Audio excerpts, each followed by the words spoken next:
Okay guys, so I just finished filming and realized I forgot to do an intro for this vlog. So I'm popping back on here really fast and I wanted to introduce you guys to a new vlog. If you guys are new here, I'm Heather and this is my channel, Belle's Library. So this vlog is involving two books that involve orphanages with kids that are a little bit more unique or different than societal norms, we'll say. Okay, so the goals of this vlog are to see how I feel about this kind of book, because I stumbled across two books that kind of have this theme, but they seem rather different from each other. But I want to see if it's a theme that I enjoy. I also just want to see if these books are any more similar than just that they involve kids at an orphanage that are different, or if there's more to them that are similar, or what? I don't know. So we're gonna see. Let me tell you about the two books that we will be reading for this vlog. Do you love that I keep saying we, like you're gonna be reading along with me? I mean, you could if you wanted, except for you're not gonna see this until after I've already read them. But if you read both, you can tell me your thoughts. So, the first book, which I have started, is The House in the Cerulean Sea by T.J. Kline. So this is a book about Linus, who works for this department that works with magical youth, and he basically goes to all these different orphanages where kids with magical powers or like magical beings live, and he makes sure that they are safe from themselves, from others, and just that their living conditions are appropriate for them and that they can just be as much normal kids as possible.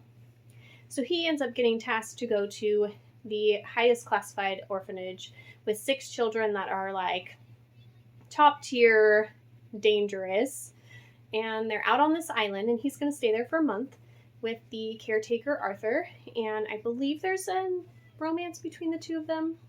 So far I am loving it. It gives me like, it's an adult book, but it's like a children's book but in adult form, and I feel like I'm reading like a magical book, I don't know, similar to like Every Heart a Doorway, like that series, the Wayward Children series, or Harry Potter or something like that. Like it's got that magical kind of feeling, but in a fun adult book, and I'm just adoring it right now. So as far as I've gotten right now is he's just getting to the island. So we haven't met the kids or anybody yet, but I'm super loving it so far. I think I'm on page like 70 or something. The other book I have is Miss Peregrine's Home for Peculiar Children.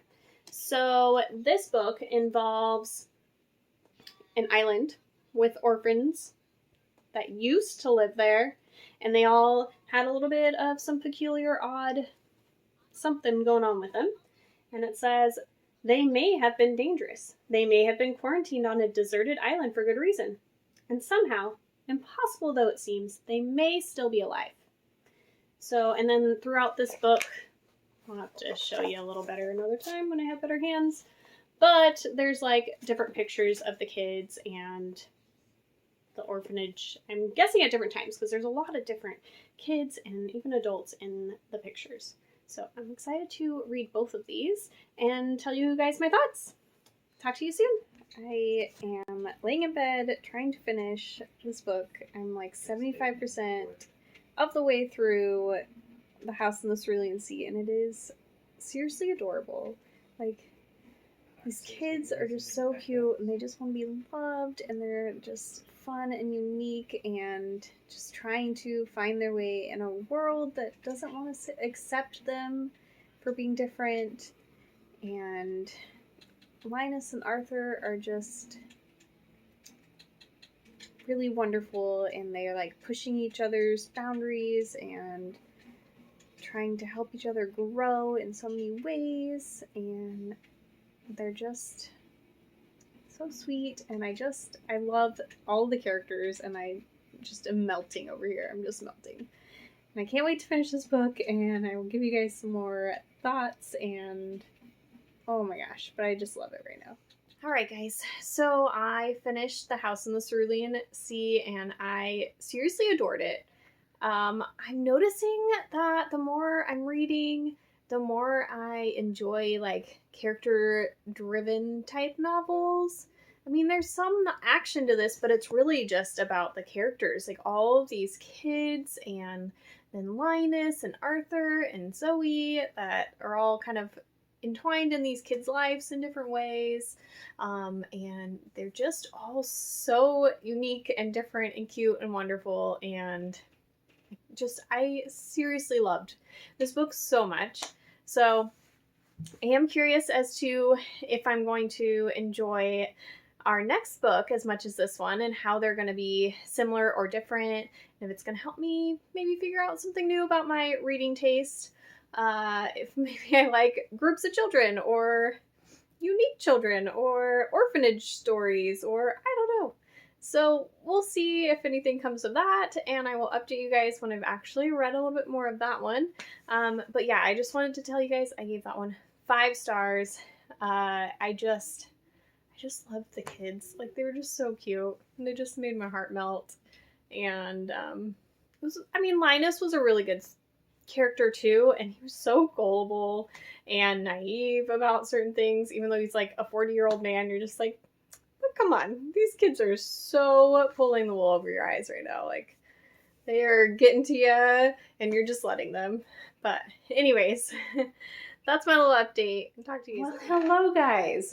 So it has been a hot minute since I have started this vlog, and I finished this book a while ago, and then life just went off the rails. I moved, I got COVID, I just had so many things, and I never got the chance to update you guys on what I thought of Miss Peregrine's Home for Peculiar Children. This one, oh my gosh, I don't know if it was just because I was trying to read it with House on the Cerulean Sea, or what, but it just like did not live up to expectation. I definitely enjoyed like the old photographs and stuff, and they're saying that like these were actual real photographs that were taken and found and everything. And so, I mean, I definitely enjoyed the concept of that, and I feel like it was very creative for the author to do. But I only gave this one a 3-star. So it wasn't bad. It just, like, I wasn't as into it as I wanted to be. I didn't really get to vlog any of this because I was reading it, like, I think, like, on Christmas. And I just had a lot of family stuff going on with my little one. And I just didn't. But I felt like with this one, there was just... It was more historical than I was expecting, and I enjoy historical type stuff sometimes, but it's not like always my favorite. And this one, it was kind of like, okay, I don't know. It did not compare with The House on the Cerulean Sea at all. But they definitely both had homes with orphaned children, or like peculiar children, or, you know, odd children, or whatever. And so that was fun, but I don't know if it's something that I specifically like, because I liked it in one, and this one was just kind of okay. But I definitely think it was the tone. Like the other one, like I just couldn't stop smiling. It was just the sweetest, cutest thing ever. The kids were super like funny and different. And this one definitely has a little bit more of a serious tone. We're trying to figure out what happened with our main character's grandpa, and then all these stuff going on because he goes in this like time loop and to find all of the kids. I don't know if that's a spoiler, sorry if it is, but when he finds the kids, like, they have their own kind of mission thing going on, but they're all more serious, I guess. I don't know. It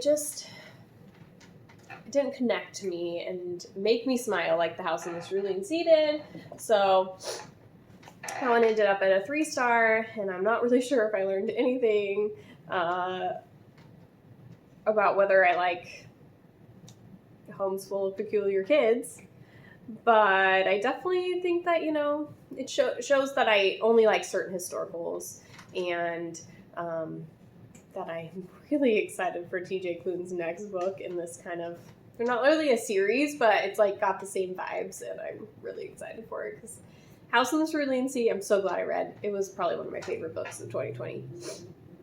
So, if that video hasn't gone out yet, then it will be up very soon. But I'm filming my best books of 2020 today as well. So, I'm very excited for that. And if it is up, I'll put it up top. But that is the reading vlog.